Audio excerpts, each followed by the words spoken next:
Well, okay. Yeah, I think we got audio. So I'm projecting it, even though you have the printed copy in front of you, because I'm recording it. So if you're gonna, remember, you can skip around in the recording. So you can skip around in this. But let me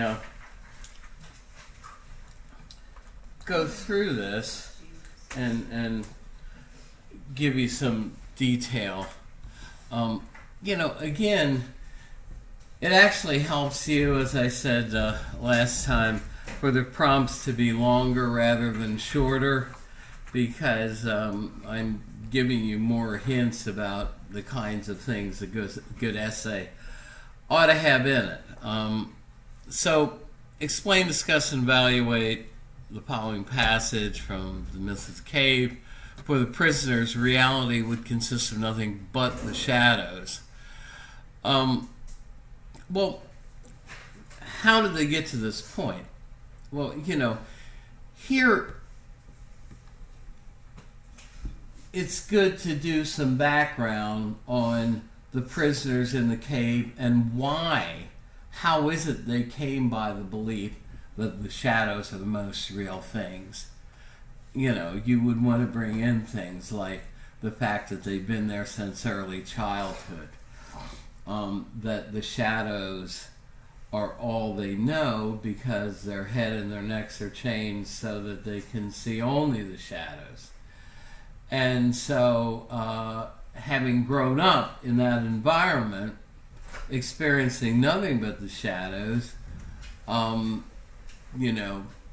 their worldview is that for them the shadows are reality. The shadows are the most real things. And, so you want to, give an account of how is it that they came to the view that the shadows are the most real thing. As far as the prisoners were concerned, what was wrong with their belief that this was so? Well, it was wrong. I mean, the belief they had was wrong, right? Because, for Plato, the shadows are the least real things. They are copies of copies. They are images of things in the physical world. Or, and here you have to keep the two different interpretations we gave you. And remember, I printed out that handout. You now have a printout of that handout with the 3 columns and the meanings of the allegory of the cave.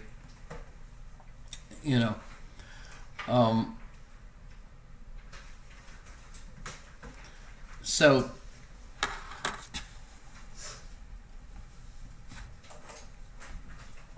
what enabled them to alter or question this belief, or what would have, what enabled at least one of them to alter or question this belief was that he was taken out from where he was sitting loose from his chains, and he went on a journey that represents a philosophical journey toward knowledge.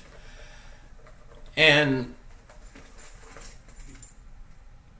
what enabled him to alter his belief was that he also had a guide who showed him things like the things the men were carrying in front of the fire that cast the shadows, and explained to him that what was now being pointed out to him, that is, those objects, were actually more real than the shadows. And of course, this journey is portrayed as a difficult journey. The released prisoner at first does not want to buy what is being told him. He does not want to buy the view that what's being shown now to him is more real than the shadows, because for him, the shadows are the most real things. And was it easy for him to do this? No. as I said, when it's pointed out to him that his former beliefs were wrong, he at first does not want to buy it, but eventually he does come to knowledge as he's led up further into the cave. The printouts are on that desk over there. And so the philosophical journey is not portrayed as an easy one. Think about it, it's hard for us to alter entrenched beliefs. And remember, the people who Socrates is talking about, among other things, the prisoners are his fellow Athenians. And Socrates is the one confronting them and trying to release some of them. So how are these unusual prisoners supposed to be like us? Well, here, this goes back to those two different interpretations. Number one, we're like the prisoners, and this is the middle column, in that, like them, remember the prisoners have been in the cave since early childhood. We grow up in a particular intellectual environment. We grow up accepting a certain number of beliefs simply because that's what we've always been taught or told. And we've accepted them since our early childhood unquestioningly, just as the prisoners have. And so, Socrates is challenging his fellow Athenians that they have accepted a lot of beliefs that may not be very good. Now, as far as how we are like the prisoners, and you can do one or both of these, in the second interpretation of the allegory, the one specifically relating to Plato's theory of the forms, his two-tiered theory of reality, as I explained before, we don't have a choice about whether we are material beings in the material world. Remember, everything inside the cave represents things in the world of sense, in the material world. In other words, the shadows can be seen, and the stuff that the prisoners are carrying that make the shadows can be seen. And the thing is, Plato knows that his fellow Athenians are much like you and I. We tend to think what is most real is what our senses tell us about the world, what our senses put us in touch with in the material world. And what Plato is trying to convince us of, and this is why it's so hard for people who come to his view the first time in an intro to philosophy class to really get what he's trying to tell us, is that Plato's trying to turn on its head our views about reality. Plato is trying to convince us in the theory of the forms that unseen things like the forms have more reality than the things our senses put us in touch with. And it's with our reason that we know things like what a perfect triangle is. That we can work out a proof in mathematics, that we understand concepts like justice and moral virtue. And so, Plato's trying to convince us that unseen things have more reality than, the things in the sensible world. But we, again, are like the prisoners in that we think what our senses put us in touch with is most real. Plato's trying to convince us otherwise. And again, I'm not saying you ought to buy Plato's view, hook, line, and sinker. I'm just saying you have to understand that this is where he's trying to take us. Okay. So that's how these unusual prisoners are supposed to be like us. And so I just explained how it gives us a picture of ultimate reality and of what philosophy tries to do. In other words, that last sentence relates to the two right-hand columns in that three-column handout on the allegory of the cave. The far right column is Plato's theory of the forms and how the allegory can be interpreted to relate to that. And the middle column is basically, it emphasizes the critical part philosophy plays in having us subject our unreflected, just soaked up from our environment beliefs to critical scrutiny. Okay, so those are some of the things that you would want to do if you're doing question 1. For folks who walked in, I'm going over this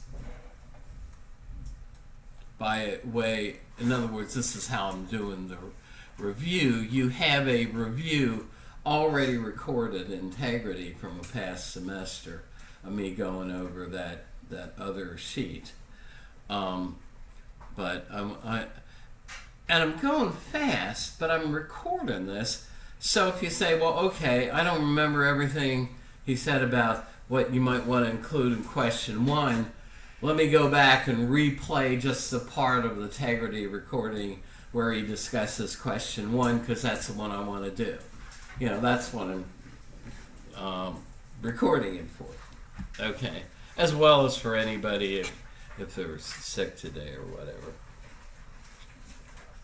So what does Socrates imagine that the laws of the city would say to him? Excuse me.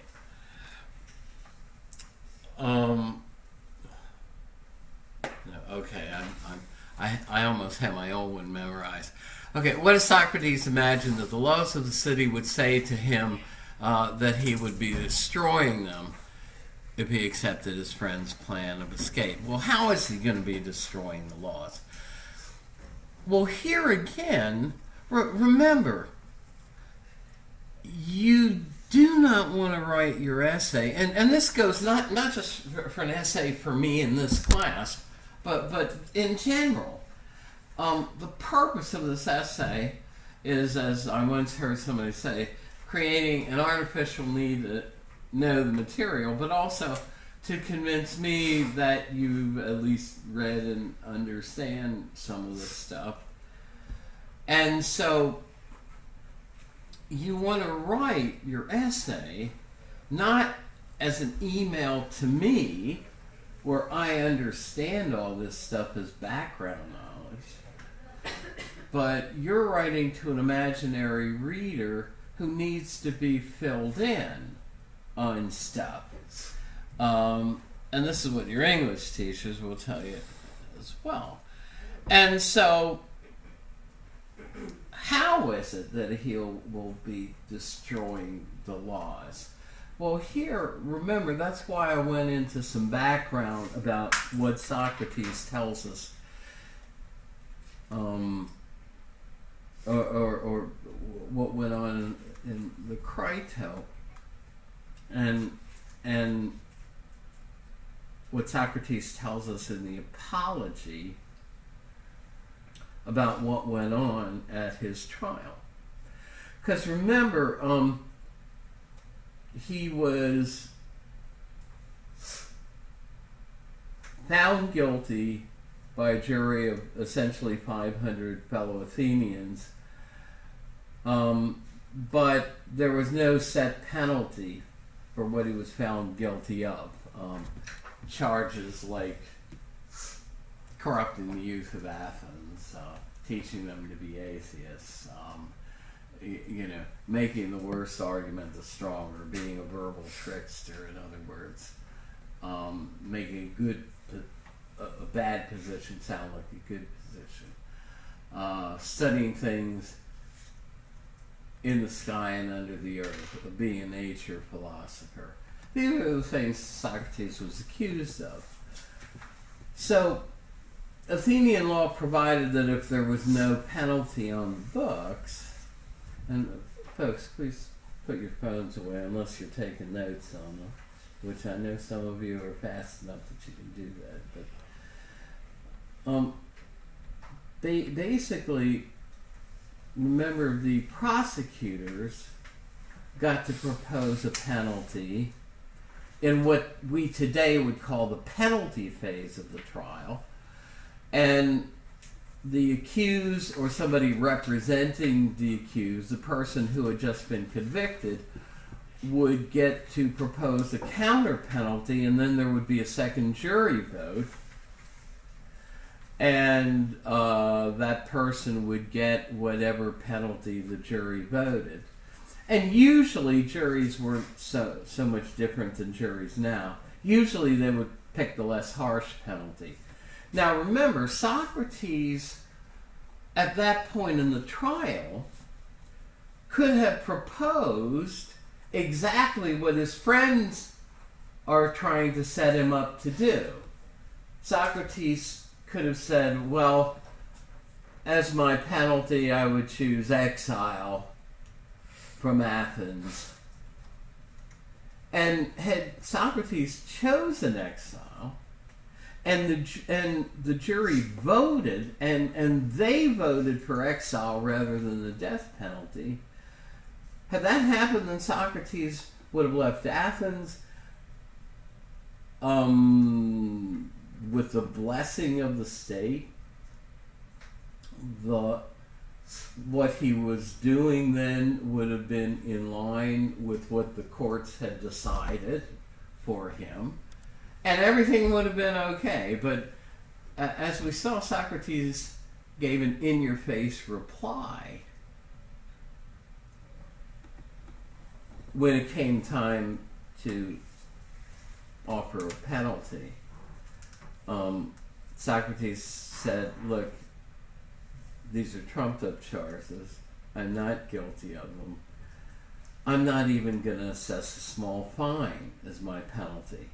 What I've been doing all my life in confronting you about your beliefs, what we were talking about in the cave, and challenging you on your uncritically accepted beliefs, is such a valuable service to the state, says Socrates, that I shouldn't need to worry about where my next meal is coming from.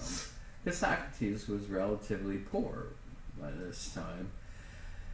And so he said, you want a penalty? Here's a penalty. Free meals for life in the Prytaneum, the big lavish state dining hall where the political bigwigs in Athens ate, and also where they honored the Olympic athletes who had brought Athens glory. Well, that's no penalty, is it, right? He basically is not giving the jury a real choice. And so they did not have a second penalty to vote for, since Socrates didn't give them one. And they voted for the only penalty they had, which was the death penalty that the prosecutors wanted. Now, how does that relate to these parts of question 2? Well, now that the courts have said you're to stay and await execution of sentence and literal execution, the method of execution then, while we say Socrates drank the hemlock, people would be executed by either drinking or being forced to drink a poison that was made by boiling the bark of a hemlock tree. Hence, Socrates drank the hemlock. And so now, if Socrates accepted his friend's offer of escape, he would not be in line with what the courts decided. He would not be leaving with the blessing of the state. And he would, in fact, be overturning the verdict of the court and, sneering at the laws. And so that's why the laws would say, you're destroying us in what you're planning to do. Because they would say, well, how can a state stand if its laws and the verdicts of its courts are overturned at will by private citizens? And the example I gave when I discussed this the first time was a very simple, trivial example. If all of us decided, who are drivers, that we're just not going to obey red lights, I'm tired of stopping for red lights, it would be chaos. And that's an example of disobeying, a small law. So, number two. In other words, what I'm trying to do for folks who watch tonight is two things at once. Give you a review by going through these questions and using that as a way of highlighting some of the main points.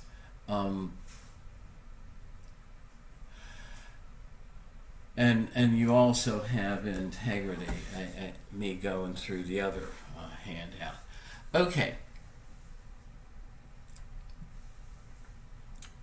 So I've answered why the laws would respond as they did.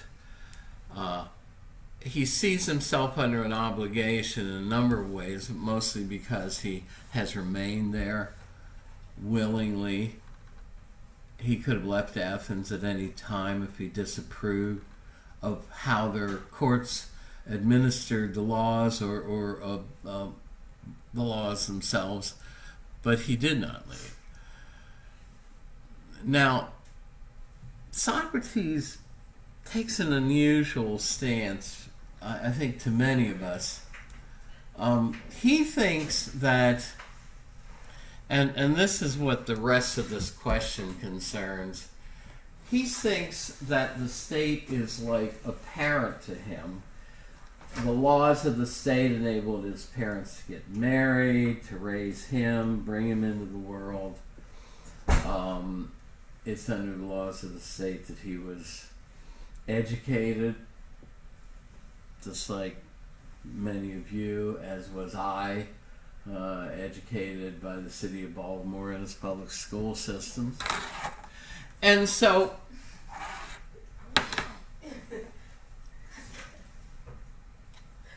Socrates says, look, if the state is like, and its laws are like a parent to me, a child has no right, because the child is not on the same level as its parent, to strike out against its parent, even if its parent punishes the child unjustly. And Socrates draws a parallel between that and his own case. He says, I have no right to strike out against the state, even if I'm punished unjustly. So he thinks he will literally harm the state as if the state were a person. And the other reason he thinks he shouldn't harm the state is because he thinks there's a general moral principle that we ought not to cause harm to somebody who's done no harm to us, or even if they have done harm to us. And I ask you whether you think Socrates' view is a good view, that we have no right to strike out against the state, even if the state punishes us unjustly. Okay, so that's two. Why was it important to Dr. Martin Luther King that we be able to make a clear distinction between a just and an unjust law? here again, if you're going to choose number 3 to write on, and even if you don't, remember, you want to look at these other questions because they'll clue you into important things that I could ask objective questions on. If you choose number 3 to write on, you want to give us a little background. Because remember, you're not writing this to Professor Murawski. This is not an email to a fellow philosopher colleague where both of us assume a certain amount of knowledge as background knowledge and we don't even need to bring it in or refer to it.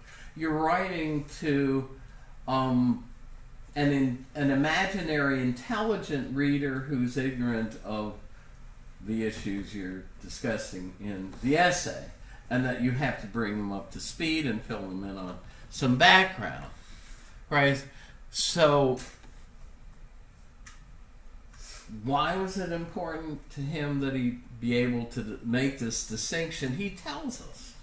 He's writing to fellow clergy without bringing in them specifically. There are several passages, especially in the New Testament and the Christian Bible,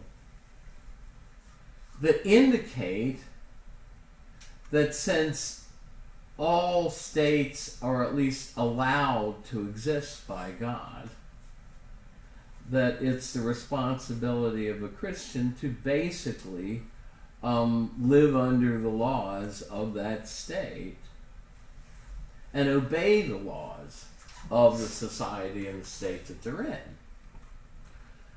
And so his fellow clergy are concerned about the consistency of what Dr. King is doing with his professed Christian beliefs, that he's now going down into a society and breaking their laws, challenging the segregationist laws. And they say, well, how can you as a Christian advocate obeying some laws and disobeying others? And so that's the background that gets you to why the distinction between a just and an unjust law is so important. Because he says, look, I agree with you that it's my Christian obligation to obey just laws of the state that I find myself in. But he cites Augustine and a number of other writers. He says an unjust law is no law at all. He says the reason I can advocate obeying some laws and disobeying others is because some laws are just and others are not. And he says we have an obligation. We have an obligation to even resist and disobey unjust laws. And so that's what he's doing. And so that's why it's so important to him that we be able to make a distinction. And we saw that he calls on various historical figures, and even some that were alive in Dr. King's lifetime, from both theology and philosophy, who have weighed in on what makes a law a just or an unjust law. Now again, you should review them whether you do Christian theory, whether you do question theory or not, right? Because you want to know some of the things he brings up about what makes a law a just law versus an unjust law, and So I ask you, what was the importance of this for his challenging the segregationist laws? I just went over that. I asked you, was he inconsistent in claiming that we are morally obligated to obey some laws, but are obligated to disobey others? And then I say, as best you can, make his case that segregationist laws are morally unjust as he makes it in his Birmingham jail letter. And he says a number of things about why segregationist laws are unjust. Right? They go against the moral law of God, for one thing. Just laws support and uplift human dignity and personalities. Unjust laws degrade human personality. And he says segregationist laws distort the personalities both of the people who impose them and those, his fellow African Americans, who have to live under them, because they give the makers of segregationist laws a false psychological sense of superiority, and they give those who live under them a false sense of inferiority. And there are several other things he does say about segregationist laws, but those are the kinds of things you would want to bring in. And I have the pages of your text. Now remember, if it interests you to write on this, but you say, well, I still haven't gotten the text yet, let me remind you that first of all, you could Google the letter from a Birmingham jail and you'd find links to it because it's out there. But so I basically put it in supplementary readings, so it's there. But the whole letter's there. But we focus on the discussion of just and unjust laws as what was one of the most philosophically interesting parts of it.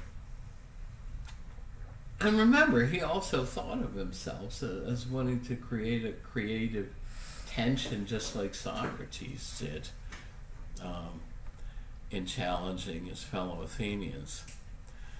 And so that leads us to 4. I mean, compare and contrast the views of Martin Luther King and Socrates. Well, both of them thought it was good to create a sort of dynamical tension, that is, to confront people with beliefs that they had problems with, as Dr. Martin Luther King was challenging the segregationist laws, and as Socrates was challenging some of the beliefs of his fellow Athenians about whether we can have knowledge, what knowledge was, what moral goodness was, moral virtue, whether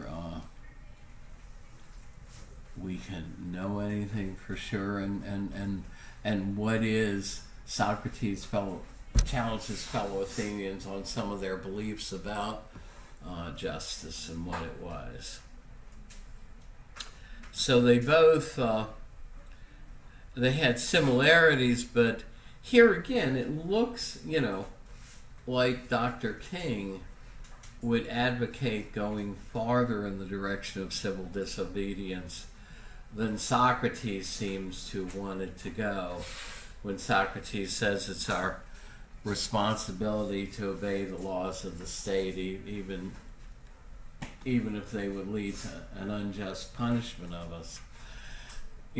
So Dr. King seems to have gone farther. So at any rate, you can point out some things that you think they have in common and some things in which they differ. For 4. Okay, I said a little too much, and I do want to call a roll before I end.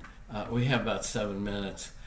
You can discuss any of the virtues. Remember I said, I think it's, I forget the exact page, but if you look at the readings and where the Aristotle selection is in your text, your authors summarize about a dozen of Aristotle's virtues. Now I focus on some of the ones that are discussed in the PowerPoint as well, or the ones that people who write on this discuss more than others, like the virtue of temperance or courage or generosity. But if you want to, you can pick a different virtue from that list that your author summarized. And I don't have the page memorized, but it's there. How, should they be portrayed, essentially? What I ask you in the rest of the question is Aristotle right in portraying these as a mean between extremes? Not everybody agrees that he's right on this. For instance, in the Judeo-Christian view, sexual abstinence is looked upon as a virtuous choice for somebody. For Aristotle, that would be a vice of deprivation. We should, engage and fulfill our needs in that area. Take giving. Sacrificial giving, I think, is something for Aristotle would be too extreme. That would be generosity to excess, which is a vice, not a virtue.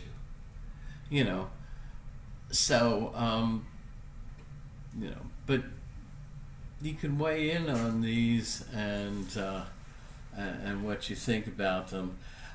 Remember, Plato and Socrates both wanted to do the right thing. Socrates wanted to make the right decision about whether to accept his friend's offer of escape because he thought it would make a difference in the afterlife. Plato and Socrates both believed in reincarnation in an afterlife, and that the life you conducted here and now would have bearing on what your afterlife is going to look like. Whereas Aristotle does not seem to have an eternal picture in mind, does not seem to believe there's an afterlife. Let me go call the roll here. So at any rate, for Aristotle then, the payoff for ethics is in eudaimonia, is in happiness, a better life here and now. And 6 just would ask you to weigh in on whether we can develop virtues as we develop a skill, like a skill in playing an instrument.